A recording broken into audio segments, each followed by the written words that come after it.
तो आप सभी का स्वागत है हिंदू अकेडमी के यूट्यूब चैनल पर। So we are going to start now CNS pharmacology, central nervous system pharmacology. We have completed the autonomic pharmacology, we have completed the cardiovascular system pharmacology as well as the autocoid pharmacology। तो next pharmacology का part रहेगा central nervous system की pharmacology, उनसे related drugs. तो सबसे पहले central nervous system के जो दो बेसिक एंड दो इंपॉर्टेंट फंक्शंस या फंक्शनल पार्ट्स है, जो कि है आपका ब्रेन और स्पाइनल कॉर्ड। इन दोनों को समझने के लिए हमें इनकी एनाटॉमी और फिजियोलॉजी को ध्यान से समझना पड़ेगा। तभी आप नॉर्मली एक तरीके से ड्रग की एक्टिविटी को या फिर ड्रग की जो भी रिलेटेड फंक्शनैलिटीज है उनको समझ पाएंगे। तो चलिए स्टार्ट करते हैं सीएनएस फार्माकोलॉजी को with this lecture including the anatomy and physiology of your brain, part number 1।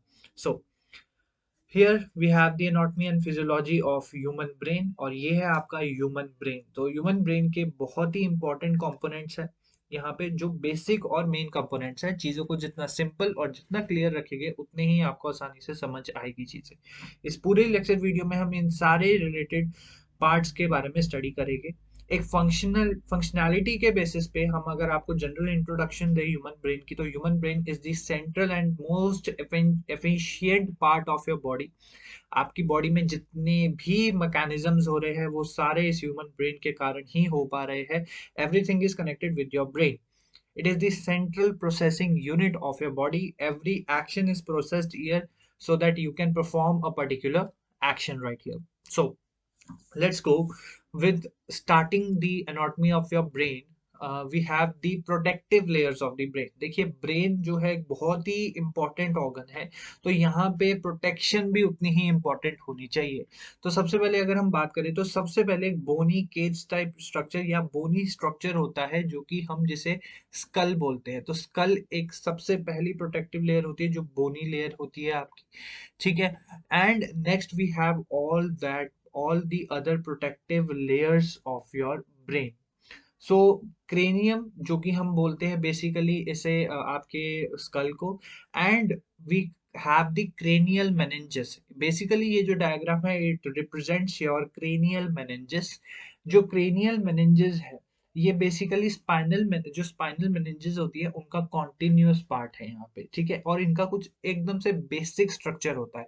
अगर मैं बेसिक स्ट्रक्चर के बारे में बात करूँ तो सबसे पहले आउटर स्पेस पे आपके पास प्रेजेंट होता है outer dura mater. You have the outer dura mater, जैसे कि यहाँ पे आप देख सकते हैं it is the outer most layer of your meninges. And next you have after the dura mater you have the middle arachnoid space या arachnoid mater. You have the arachnoid matter right here, you have the arachnoid matter। And after that you have the most inner part that is called as the pia matter, that is called as the pia matter। and इन सब को मिला के आपके पास एक space present है, ठीक है। This is your meninges के मेनिंजियल स्पेस, या फिर हम बोले मेनिंजेस की लेयर्स। तो ये एक इंपॉर्टेंट चीज यहाँ पे क्लियर हो गई होगी। This is your arachnoid mater. This is one is your arachnoid matter, and after that you have the subarachnoid space। This is your subarachnoid space। This is your pia matter, the most inner part of your meninges। and एक और चीज मैं आपको बताना चाहूंगा, epidural space, सब ड्यूरल और सब एरेक्नोइड स्पेस, इनमें क्या डिफरेंस है, क्योंकि ये बहुत ही इंपॉर्टेंट होते हैं। अगर हम ड्रग्स पर्सपेक्टिव से देखें तो वहां पे बहुत ही ज्यादा काम आते हैं। अगर हम यहाँ पे देखें epidural space, it is the space between the skull and the dura mater. Means skull skull ये जो आउटर लेयर है स्कल और ड्यूरा मैटर के बीच में जो स्पेस है उसे हम बोलेंगे epidural space. The subdural space, the space between the dura mater and the arachnoid layer. Means जो ड्यूरा मैटर है आपके पास और एरेकेनॉइड मैटर, इनके बीच की जो स्पेस है उन्हें हम बोलेंगे सबड्यूरल स्पेस। सब एरेकेनॉइड स्पेस होगी एरेकेनॉइड स्पेस, एरेकेनॉइड मैटर और पिया मैटर के बीच का जो डिफरेंस है। ये meninges basically highly highly not not crossable होती है। मींस इसमें से आप कोई भी ड्रग को क्रॉस नहीं करवा सकते, या किसी भी जीनोबायोटिक को आसानी से क्रॉस नहीं करवा सकते, because of the presence of the triple B layer, that is the blood brain barrier, which we will discuss after the whole completion of your brain anatomy।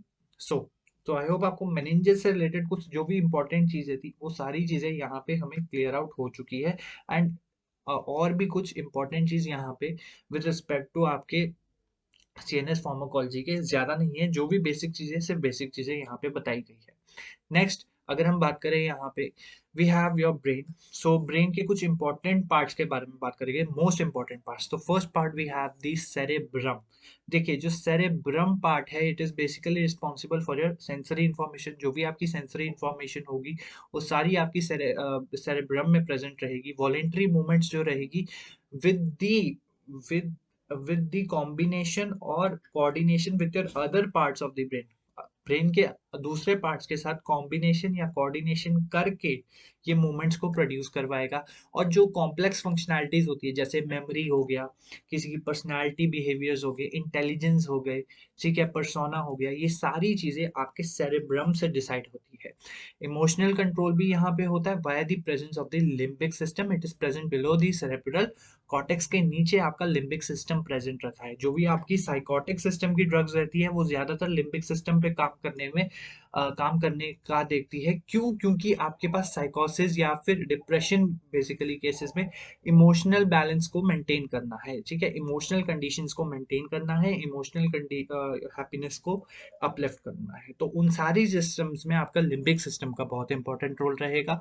Next part we have the cerebellum. Cerebellum is present at the backside of your brain and it has a major and most important role in your muscle contraction. Basically muscle contraction में भी अगर हम बात करें तो body का जो vertigo structure है या फिर हम बोले पोस्चर है उसको मेंटेन करने के लिए सेरेबेलम का बहुत ही इंपॉर्टेंट रोल रहता है। And as well as it also responsible for your language recognition as well as language processing। ठीक है, लैंग्वेज को प्रोसेस करना, किसी इंडिविजुअल को रिकॉग्नाइज करना, वो सारी इंफॉर्मेशन, सारी के सारी इंफॉर्मेशन की प्रोसेसिंग होती है आपके सेरेबेलम में। नेक्स्ट जो हमारे पास पार्ट है वो रहता है आपका ब्रेन स्टेम। अब ये जो ब्रेन स्टेम है ये 3 मेजर पार्ट से बना हुआ है। सबसे पहला पार्ट आपके पास रहता है the mid brain. The mid brain is basically and most importantly has a important role in your motor actions. Sensory में भी रहता है base but it has a major role in your motor actions. Major movement कहाँ की करवाता है? Head, neck and trunk area as well as eyes. Means यहाँ पे जो भी मस्कुलर मूवमेंट्स हो रही है वो मिड ब्रेन के कारण हो रही है with combination of your cerebrum, with your combination of cerebrum. Next एक इंपॉर्टेंट चीज है यहाँ पे जो हम पार्किंसन पढ़ेंगे। पार्किंसन की डिजीज बेसिकली ऐसी डिजीज है जहाँ पे एक इंडिविजुअल पोस्टरल स्टिफनेस की स्टेट में आ जाता है, he can not move efficiently. उस स्टेट में आपके पास एक इंपॉर्टेंट पॉइंट रहेगा सब्सटैंशिया नाइग्रा का, जहाँ पे आपको डोपामिनर्जिक न्यूरॉन्स मिलेंगे। ये डोपामिनर्जिक न्यूरॉन्स रिस्पॉन्सिबल होते हैं बॉडी में मूवमेंट्स के लिए। और वही सारी मूवमेंट्स आपके मिड ब्रेन से रिलेटेड है क्योंकि यहाँ पे आपका सब्सटैंशिया नाइग्रा प्रेजेंट रहता है। जो क्रेनियल नर्व्स का सेक्शन है वो नेक्स्ट वीडियो में रहेगा ताकि आपको क्रेनियल नर्व्स अच्छे से विद ट्रिक्स हम आसानी से समझा सके। So cranial nerve number 3 and cranial nerve number 4 are connected here. Next अगर हम बात करें second part of your brain stem that is your pons. जैसे कि आप यहाँ पे देख सकते हैं इंडिकेशन भी हो चुका है पॉन्स। पॉन्स ऐसा एरिया है जहाँ पे it is majorly involve in your breathing. Breathing में बहुत ही इंपॉर्टेंट कंट्रोल है। Means in your pulmonary system it has a very important role in maintaining the breathing, in maintaining the breathing rhythmicity. Breath की जो rhythm है उसको maintain करने के लिए पॉन्स का बहुत ही इंपॉर्टेंट रोल रहता है। Cranial nerves number 5, 6, 7 and 8 are involved here and the last part of your brain stem is the medulla oblongata. It is the most important part, बहुत ध्यान से सुनिएगा। Medulla oblongata it plays an important role as well as it plays the role with the combination in the cerebrum। cerebrum के साथ combination लगाएगा। Combination में medulla oblongata क्या करेगा? ब्रीदिंग को रेगुलेट करेगा। Blood vessels means vasodilation, vasoconstriction में इसका बहुत ही इंपॉर्टेंट रोल रहेगा। ब्रीदिंग रेगुलेशन भी with the help of your pons उनके साथ ब्रीदिंग रेगुलेशन भी करवाएगा। साथ के साथ जो जीआईटी में मूवमेंट्स है मींस जो आपकी डाइजेस्टिव सिस्टम की मूवमेंट्स है, फॉर एग्जांपल वॉमिटिंग, swallowing और स्नीजिंग और हिकअप्स, ये सारी मींस हिचकियां, इन सारी चीजों को मेड्यूला ऑब्लोंगेटा ही कंट्रोल करता है with the help of your cranial nerves number 8, 9, 10, 11 and 12. We have a total number of 12 pairs of your cranial nerves. ठीक है जी। तो यहाँ पे हमारा ब्रेन स्टेम जो कि बहुत ही इंपॉर्टेंट सेक्शन था वो भी यहाँ पे क्लियर आउट हो चुका है। नेक्स्ट जो हमारे पास एक इंपॉर्टेंट पार्ट रहेगा वो रहेगा हाइपोथैलेमस का। हाइपोथैलेमस का मेजर रोल रहता है आपके हार्मोन प्रोडक्शन में। We will discuss it more in the endocrine pharmacology. But यहाँ पे अगर हम बात करें तो यहाँ पे हाइपोथैलेमस का बेसिकली कई सारे यहाँ पे ग्लैंड्स इन्वॉल्व रहते हैं, जैसे for example your pineal gland जो कि जिसका रोल रहता है आपकी स्लीप में सर्काडियन रिदम को मेंटेन करने के लिए। सो इस पीनियल ग्लैंड की स्टिमुलेशन या फिर हम बोले कि इसके हार्मोनल चेंजेस के लिए ये सारा आपका बेसिकली स्लीप से कनेक्टेड है। तो यहाँ पे हमारा बहुत ही इंपॉर्टेंट रोल हो जाता है for the drugs that are acting on your sleep, that is sedatives and hypnotics as well as your anaesthetics, your general anaesthetics. तो हाइपोथैलेमस हार्मोन की प्रोडक्शन करता है with the limbic system and it is also involve in your feeding centre. Body temperature को control करने के लिए, body thermostat को control करने के लिए बहुत ही इंपॉर्टेंट रोल रहता है। साथ के साथ जो सर्काडियन रिदम है ह्यूमन की, सर्काडियन रिदम मींस आपकी बायोलॉजिकल क्लॉक, उसको मेंटेन करता है आपका हाइपोथैलेमस। सो यहाँ पे आपको स्क्रीन पे कुछ इंपॉर्टेंट एंड मोस्ट इंपॉर्टेंट यहाँ पे पार्ट्स दिख रहे होंगे ब्रेन के। और ये पार्ट्स मैंने, और भी पार्ट्स है कई सारे, लेकिन इन पार्ट्स को इंक्लूड करने का ये मतलब था ताकि हम जो फर्दर सीएनएस फार्माकोलॉजी को पढ़े उसको पढ़ते टाइम आपको कोई भी पार्ट से रिलेटेड कोई दिक्कत ना हो। वहाँ पे अगर मैं आप बोल दूं कि सेरेब्रम ब्रेन स्टेम, तो आप वहाँ पे कंफ्यूज ना हो। और भी पार्ट्स हो सकते हैं, but it is not a pure anatomy physiology video, it is connected with your pharmacology, that's why we have included the limited content for you. Next अगर हम बात करें यहाँ पे, we have the lobes of your brain. देखिए brain की lobes भी बहुत ही इंपॉर्टेंट फंक्शन प्ले करती है, बिकॉज लोब्स एक पर्टिकुलर सेक्शन हो जाएगा। क्या हो जाएगी? लोब्स एक पर्टिकुलर सेक्शन हो जाएगा जहाँ पे आपके ब्रेन के डिफरेंट पार्ट्स या डिफरेंट एरियाज या डिफरेंट फंक्शनैलिटीज प्रेजेंट होगी। जैसे फ्रंटल लोब की बात करें, अगर हम बात करें हमारे सेरेब्रम के फ्रंटल पार्ट की, तो फ्रंटल पार्ट में आपके पास बेसिकली प्रेजेंट है frontal lobe, that is mainly responsible for your thinking, memory and behaviour moment. जो कि हमने सेरेब्रम का एक तरीके से एक्शन भी पढ़ा था, क्या था कि सॉरी फंक्शंस भी पढ़े थे, जो कि थे कि पर्सनालिटी हो गया, पर्सोना हो गया, थिंकिंग एबिलिटी, मेमोरी, ये सारी फ्रंटल लोब का काम रहता है। पैराइटल लोब जो फ्रंटल लोब के पीछे मिडिल एरिया में प्रेजेंट है at the top of your skull, अगर हम देखें ब्रेन से टॉप में, तो लैंग्वेज और टच परसेप्शंस के लिए देखिए सेरेब्रम का यहाँ पे एक और फंक्शन आ गया, सेंसरी इंफॉर्मेशन और मोटर कंट्रोल। तो यहाँ पे सेंसरी इंफॉर्मेशन, टच हो गया, आपका सेंस हो गया, एंड योर लैंग्वेज का रिकॉग्नाइजेशन, ये सारे आपके पैराइटल लोब्स में आ जाते हैं। ऑसिपिटल लोब जो basically it is present at your back side above the cerebrum, यहाँ पे बेसिकली सबसे इंपॉर्टेंट काम होता है विजन का। विजन को रिकॉग्नाइज करना, जो भी आई से सिग्नलिंग आ रही है कि ये, उसको रिकॉग्नाइज करना और समझना, वो सारा ऑसिपिटल लोब का काम रहता है। टेम्पोरल लोब जो मिड ब्रेन का सेक्शन रहता है, उसमें बहुत ही इंपॉर्टेंट काम करती है लर्निंग, हियरिंग, जो भी आपकी ऑडिटरी सिस्टम्स है कनेक्टेड। सो यहाँ पे आपकी auditory nerves of your cranial system are connected into the temporal system, और वहां पे आपकी जो भी लर्निंग्स हो गया एंड हियरिंग होगी, वो सारी चीजें यहाँ पे इन्वॉल्व रहती है। एक इंपॉर्टेंट चीज यहाँ पे लिखी गई है, that is your feelings. Feelings means your emotional system या फिर emotional balance. Body emotional balance means आपके हैप्पी हॉर्मोन्स हो गए, सेरोटोनर्जिक हॉर्मोन्स हो गए, ठीक है, डोपामिनर्जिक हॉर्मोन्स हो गए, जो हॉर्मोन्स आपको खुशी दिला रहे हैं, वो सारे इस सिस्टम में इन्वॉल्व रहेंगे। और टेम्पोरल रूप पे ही हमारी जो ज्यादातर depressive drugs, anti depressant, anti anxiety drugs, ये सारी ड्रग्स इन टेम्पोरल लोब पे एक्शन देती है। अगर हम बात करें यहाँ पे ऑसिपिटल की, ये ऑसिपिटल लोब की, तो ऑसिपिटल लोब का बहुत ही इंपॉर्टेंट फंक्शन रहता है in case of your which part, in case of your general anaesthetics, because वहां पे हम आईबॉल मूवमेंट्स और कई सारी चीजें पढ़ेंगे। सेरेब्रम का जो बेसिकली पार्ट रहता है बॉडी बैलेंस को मेंटेन करना और बॉडी कोऑर्डिनेशन को मेंटेन करना, एक बॉडी एक कोऑर्डिनेटिक तरीके से चले, मींस जब आप चल रहे हो तो उस टाइम पे आपका पोस्चर मेंटेन हो, चलते टाइम आपकी बैक ज्यादा बेंड ना हो पीछे, ये सारा सेरेब्रम का पार्ट काम रहता है।